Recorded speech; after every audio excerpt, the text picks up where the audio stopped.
Okay, let us continue our discussion on the forest and wildlife resource of India. Children, are you ready? Okay, so far we have been discussing the threat happen to different wildlife and forest in India, and what are the different categories we have classified on the basis of the gravity of the threat to all these different type of animals. Now we are going to discuss what are the reasons for this uh, condition of India. Now a great damage has done to our nature, forest and wildlife.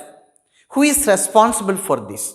What are the factors responsible for the decrease in the number of wildlife and factors responsible for extinction of some of the forest species of India and damage to the forest wealth of India? Okay, let us see factors responsible for depletion of the flora and fauna.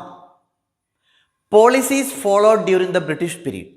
Many people criticize the policy of the colonial policy of the British, the policy followed by the British during their reign in India. What is their policy? You might have heard about it. The British during their period, in the early period, they encouraged the hunting of animals. They considered big animals like tiger, lion, leopard and all as the symbol of savage culture, wild civilization. So they encouraged actually the killing, hunting of these animals. And many of their policies to a great extent contributed in the decrease of the forest and wildlife wealth of India. Let us see what are they. First one, expansion of railways. For the expansion of railway, lot of lands, forest lands have been cleared during the British period.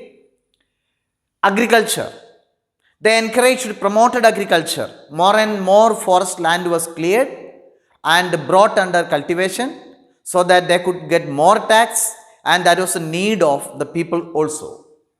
And the commercial and scientific forestry. That is another damage, another bad policy adopted by the British in India was scientific forestry and commercial cultivation, commercial plantation agriculture, we can say. What does it mean? It is also called enrichment plantation. Even in Kerala, in many parts of India, the forest cover they cleared, the biodiversity was cleared, and they cultivated one particular type of plant on a large area. For example, teak plantation. Teak is a valuable hardwood tree, so that timber was used for laying railway line, building purpose, a navy, for everything they wanted. So commercially important trees were cultivated on a large scale. And they thought that all this forest was unproductive. Instead, one particular valuable tree should be planted on a large scale. It's also called enrichment plantation. They brought many type of plantation in India, coffee plantation, tea plantation, and all this enrichment plantation and commercial farming and all led to the decrease in the forest wealth of India. Okay. Then one more thing, mining also. Mining, not only during the British period, even now, a lot of land has been cleared for mining purpose. That is also not unavoidable. Mineral wealth are necessary for our development. Anyhow, it is also responsible for the decline of forest wealth in India. And when we got freedom, to a great extent, we accounted the British for, or we criticized the British for the decline of forest.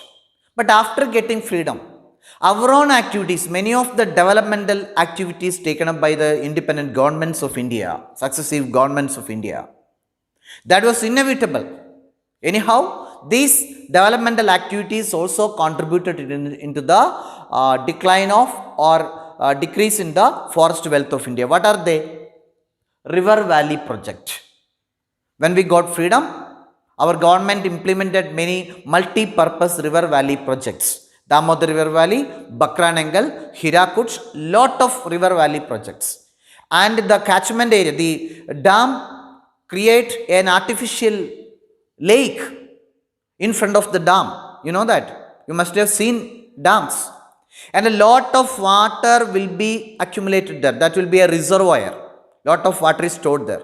Then that water submerged all the trees in front of it.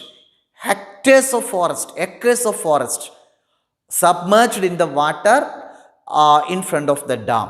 That means the reservoir. So, multi-purpose river valley projects, mining activities we have already discussed, and grazing and fuel wood collection. The open grazing. In northern part of India, open grazing is taking place even now. Grazing of animals and wood collection, firewood by the farmers or the villagers. That also responsible for the forest destruction. Then hunting and poaching. Hunting and poaching. Even though 1972 Wildlife Protection Act and 1980 Forest Protection Act put ban on hunting, even now in different parts of India, these activities are taking place. Illegal hunting, or also called poaching, hunting, all these taking place. Over exploitation. That is another reason. If some valuable trees are found, some valuable herbal plants are found, then we will collect everything together. Over exploitation. That we want everything together. If it has any value in terms of money, then we will start maximum utilization. We do not adopt a sustainable practice. That is another reason. Over exploitation and environmental pollution. Environmental pollution. That is very common thing. Poisoning and forest fires. Forest fires, how forest fires are occurred? Sometimes in the past you might have heard a forest fire by some natural forces in the forest. Now it is not that case. In many forest area, the villagers or some other people to capture land, they purposefully make forest fire. Right? And they poison some water bodies to get fish. And they kill animals by giving poison. All these things are taking place in our country. Okay. You can see all these are responsible. What does it show? Forest fires, industry, cutting of trees on a large scale. These are all reasons for the decrease in the forest wealth. Then, some examples I will tell you the overexploitation. Very good example is Himalayan yew. It's a special type of tree, endemic species found in Himachal Pradesh and Arunachal Pradesh. And from this wood trunk or the fruits, every part of this tree, a chemical compound, taxol is extracted. It is found that this taxol can be used as a medicine against cancer. So this taxol extracted from this Himalayan yew is widely used as a medicine against cancer. So it is widely used and sold in different parts of the world. What happened? This tree, now it is very critical. It is in the endangered category because its number is decreasing at a very fast rate because of the over exploitation. Same is the case with the gharial. Gharial on the brink. Gharial, you might have heard about it, gharial. It is a freshwater crocodile seen in the rivers, freshwater ecosystem, seen in the rivers, mainly our Chambal river, Sun rivers, all these rivers you can see. And this crocodile, they are also in the brink of extinction or highly critical due to our pollution of rivers and also sometimes hunting for various purposes. Due to that, this number is decreasing at a very fast rate. These are examples what is happening because of human impact on the wildlife and forest. Then, why should we conserve forest and wildlife? Then next question, why should we conserve? What is the need for conserving forest and wildlife? Some of the points we have already discussed. Anyhow, we will repeat it. Maintain ecological balance. We have already discussed that 1/3 of the land should be kept under forest. Preserving different kinds of species. Biodiversity. Biodiversity is a must. We need to conserve the forest for our future generation. We like diversity. We don't want one particular plantation or enrichment plantation or planting and one type of tree on a large scale is not a solution for, not a substitute for forest. Some people say, now we planted a lot of rubber trees or teak trees. What is the need of forest? These trees are not a substitute for actually forest wealth. And preserving economically important plants and animals. Many plants and animals are economically important. Just now we have seen Himalayan yew. That type of plant should be preserved. Fuel, fodder and domestic needs of the population. The people living around the forest, they meet their needs for fuel, fodder and domestic needs from the forest. Needs of village, small scale and large scale industry. Many products, many raw materials we get from the forest that is used for as a raw material for small scale and large scale industries. And loss of another impact. Generally, we are only concerned about the destruction of forest wealth, some type of trees and animals. It is not like that. In addition to the impact on the forest wealth and animal wealth, it destroy our cultural diversity also. What is the cultural diversity? We have different type of people, different type of culture, different type of art form, everything. So what is happening, when the forest is destroyed, people living very near to that forest, depending on that forest, they are called forest communities, mainly tribal people, marginalized and impoverished people, poor people, they depend forest for their livelihood. Their life is disturbed. Their life is disturbed. Then when they are disturbed, their practices, cultural practices, their language, their art, therefore everything is affected. So it is not just like impact on the forest, it make an impact on the cultural diversity also. Even it affect the people depending on the forest, their culture also would be affected. Impact of woman, serious health problem. When the forest is lost, forest is destroyed, who will be affected more? Women only. Because you don't consider the case of cities in the village, especially forest villages, students, you should note that even now women are women are responsible for collecting logwoods, firewoods. Women are responsible for collecting water or some other fodder. When these things are destroyed, forests are destroyed, they have to walk kilometers. Sometimes 5 or 6 kilometers they have to walk, up to 10 kilometers for collecting water, for fetching some forest products, some fodder for their animals or some firewood. It will all affect the health of the poor woman. They are responsible for collecting all those things. So the destruction of forest would negatively affect the poor people, especially women of the rural areas, especially in forest communities. Drought or deforestation induced flood. Sometimes deforestation leads to drought and flood. This all will affect the poor people only. Not all people are not equally affected. It affects mainly poor people. They are mainly directly depending on it. The rich people are not directly depending on it. So the poor people, their life will be affected. Poor are affected most. So not all people are not equally affected. The poor people are affected more due to the destruction of wildlife and forest. And conservation of forest and wildlife. Now the last part we are going to discuss, students. What are the measures taken for the conservation of forest and wildlife? What measures can be taken by the government? What measures can be taken by the public for the conservation of forest and wildlife? No doubt that every steps need to be taken for the protection of forest and wildlife. So, the first attempt was made in India in 1972, an Indian Wildlife Act. Indian Wildlife Protection Act was passed in 1972. It was a major initiative taken by the government of India to protect wildlife in India. 1972. Let us see what are they.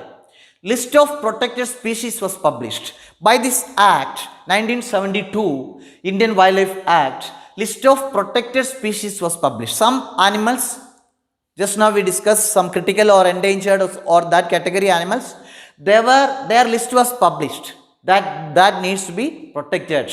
Banned hunting and restricted trade in wildlife. Banned hunting. We know only by banning of hunting will not stop it. We also stop the trade of banned products, animal products. In some part, even for example, Kerala, one film star was in trouble. What is the reason? When his house was searched, the ivory was captured. Ivory was kept there. What is it? You know, it's a part of the elephant. So purchasing or selling of any animal product is banned in India. So not only the people who kill and sell it, the people who purchased also will be in trouble as per this act. So such acts are passed in India to ban not only hunting and even selling and even buying of animal, any parts of animal, any body parts of animals. Then established wildlife sanctuaries and national parks. Different wildlife sanctuaries and national parks are established, and projects for protecting specific animals. Some special animals, they need special attention. For protecting them, some special projects have been taken up by the government of India. Example, Project Tiger, Project Rhino, Project Elephant. That type of projects have been taken up by the government of India and state governments and implemented in different parts of India. So these are once again the major initiatives by the government of India. Indian Wildlife Protection Act was passed in 1972. List of protected species was published. Banned hunting and restricted trade in wildlife. Established wildlife sanctuaries and national parks. Projects for protecting specific animals. Okay. And types and distribution of forest and wildlife resources. The next point we will discuss how the forests are classified, how the forests are protected. The protection of forest, I have told you the acts were passed. By these acts, the forests were classified into certain category, and depending on the importance of that, the forests were protected. Okay, for that, mainly three categories of forest we can see: reserved forest, protected forest, and unclassed forest. So there is forest of India belong to mainly three categories: reserved forest, protected forest, and unclassed forest. Let us see what are they in detail. Reserved forest. These forests are most important forests, most valuable forest. So these forests are almost half of the total forest of India. These forests are considered as the most valuable forest. Compared to many two other forests, it is most valuable, and it is protected, it is conserved, reserved mainly for the protection of wildlife as well as plants of different type of trees found in this forest. The next one is protected forest. 1/3 of the total forest area is protected forest as declared by the forest department, and this forest land are protected from any further depletion.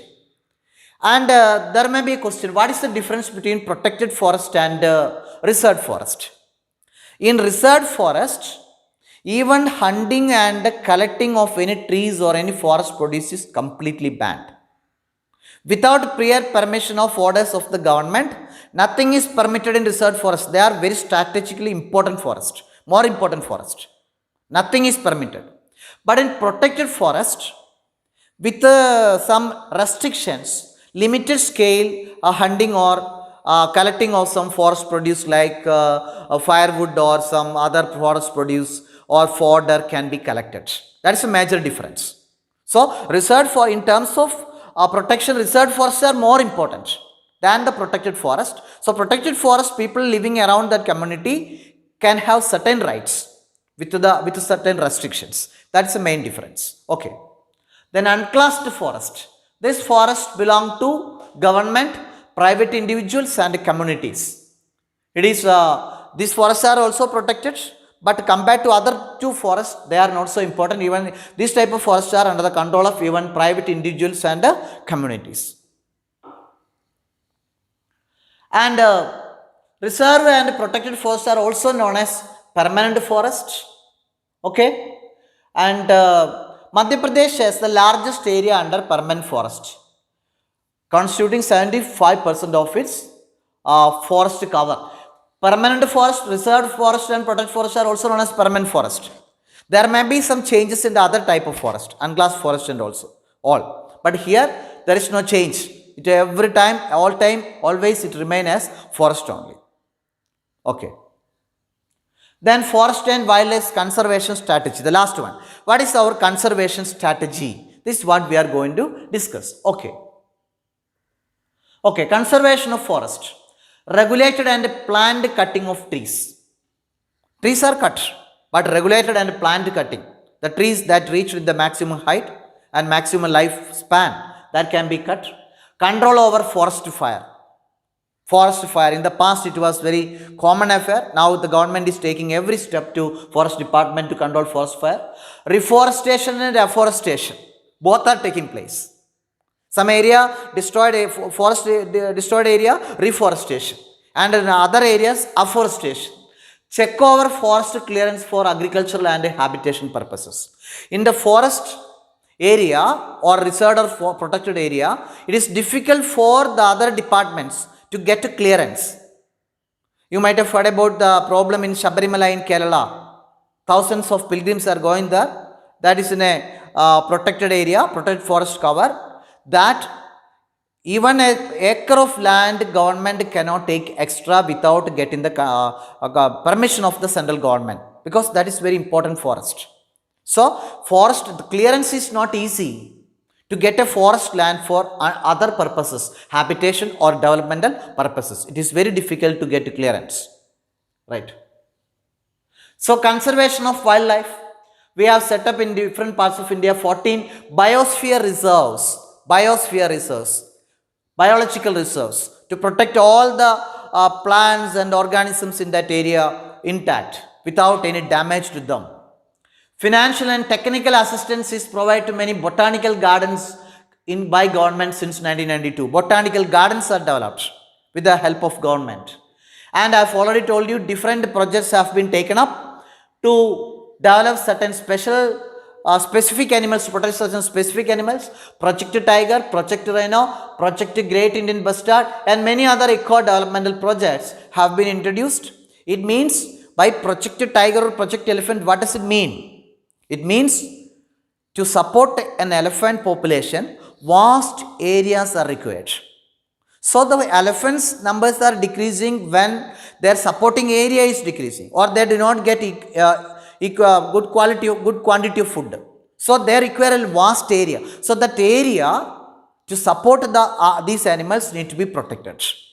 So that a number of these animals, in the beginning of the last century, there were 55,000 tiger population in India. When the British left India, when we got freedom and all, that number decreased to less than 5,000. Very, very drastic decrease in the tiger population. So to protect them and increase their population, these specific projects have been taken up. The last one, role of community in conservation.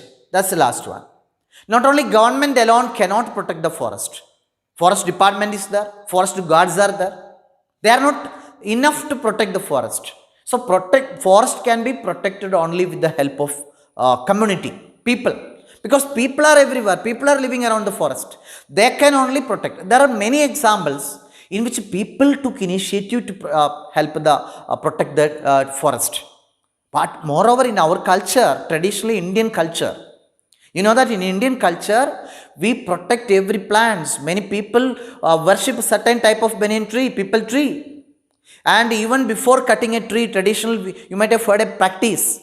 Before cutting a tree, a person worship or pray to that tree. And all of a sudden, they will not cut it. They will put one cut to it and leave for, and will not cut it completely for 1 week. After 1 week only, they will cut the entire tree. Why? 1 week time is given for all the organisms, all small organisms, insects, ants, rodents, everything in the birds, etc. in the tree to vacate. So a noble culture is there in India. Traditionally, we had been, the people of India had been the habit of protecting the nature. We are, our ancestors were living in perfect harmony with nature. So our communities, many examples, some of the examples we can see. In Sariska Tiger Reserve, Rajasthan, the villagers have fought against the mining by citing the Wildlife Protection Act. When the government started the mining, the people protected it in Sariska Tiger Reserve, Rajasthan. That all it is against the act. So it should be stopped. Chipko movement, another movement, Sundarlal Bahuna, you might have heard about it. They started a movement called Chipko movement embrace the tree. When the people in Himalaya and North India tried to cut trees on a large scale, the people came and embraced the tree, did not the prevented the people from cutting the tree. So the movement was called Chipko movement. Then rise of farmers groups like citizens groups like Beach Bachao Andolan. So another problem with the coming of high yielding varieties of seeds, our traditional seeds are being lost. So that means our biodiversity is being lost. There are more than 2000 rice species, different type of paddy we had been cultivating in India. And with the coming of all the new varieties, these trees, these old seeds are being lost. So Beach Bachao Andolan, protect the seeds, seed bank, and Navadhanya, collecting these seeds, protect the seeds of the past and protect the biodiversity. So these are NGOs, not a governmental organization, non-governmental organization, a people's organization. They took initiative for collecting the seeds in the form of this organization like Beach Bachao Andolan in Tehri area and Navadhanya collecting. Okay. Then another example in Alwar district of Rajasthan, 5 villages, 1200 hectares of land forest, the people protected, not a government, the people protected, and they thought it is Bhairavdev Dakhev Sanctuary. Sanctuary it meant. They told it is Bhairavdev Dakhev Sanctuary. It needs to be protected. It is not the initiative by the government, it is the poor villagers, people living in the village of 5 villages of Alwar district. Another noble project that almost every village of India you can see sacred groves, the forest of gods and goddesses. Even now you can see in many parts of our villages, all other trees and forest areas are destroyed, but just like lungs of that village, some trees and forests are untouched in the village. What is the reason for that? Because people are taught that in that trees, in that grove, that's why they are called sacred groves. These trees or groves are the areas of God and goddesses. So you cannot touch it. You cannot destroy it. If you believe in God, because generally people are believers in villages, they believe in God. They thought that if they destroy, if they cut their trees, some bad things happen to them. So they are untouched. Virgin trees and virgin forests are still existing in different parts of India in villages in the form of sacred groves as the forest of gods and goddesses. And worshipping of trees, I've already told you, people of India traditionally had the habit of, even now have the habit of worshipping some trees. Mundas and Sandal worship Mahu and Kadamba trees. Tribals of Odisha worship tamarind. We worship people tree. Many people. And in Kerala there is a custom, traditionally people, they worship one person having each star. They have a habit to worship one particular type of tree. It is their custom. They have to worship, each person have to worship or take care of one particular type of tree. So these are all community conservation of forest and wildlife. So another one, joint forest management. There is a new concept, joint forest management. What is joint forest management? In Odisha it is introduced. Now it is implemented in almost all parts of India. What is it? The government realized that only by government department alone cannot conserve the forest. So it should be a joint forest management. That means formation of local village institutions. In every village around the forest, some local village institutions should be formed. There should be the government organization and also the village community, tribal community. Their representative also should be there. So they jointly take care of the forest. And as people, they are ready to protect the forest, they would be permitted to take sharing some of the forest produce. So then we have to create an impression among the minds of people that if it protect everything and forest guards are there, when the people have a feeling that it belongs to the government, it is not ours. So first we have to create an impression among the minds of people that forests belong to them also, not only to the government. That concept is inculcated in the minds of people by telling that it is your forest, you along with the government and people can jointly protect it. That is why this concept implemented joint forest management, and it is implemented in different parts of India, right? That is the last one. So protection activities are taking place with the help of the government. Okay, that is all.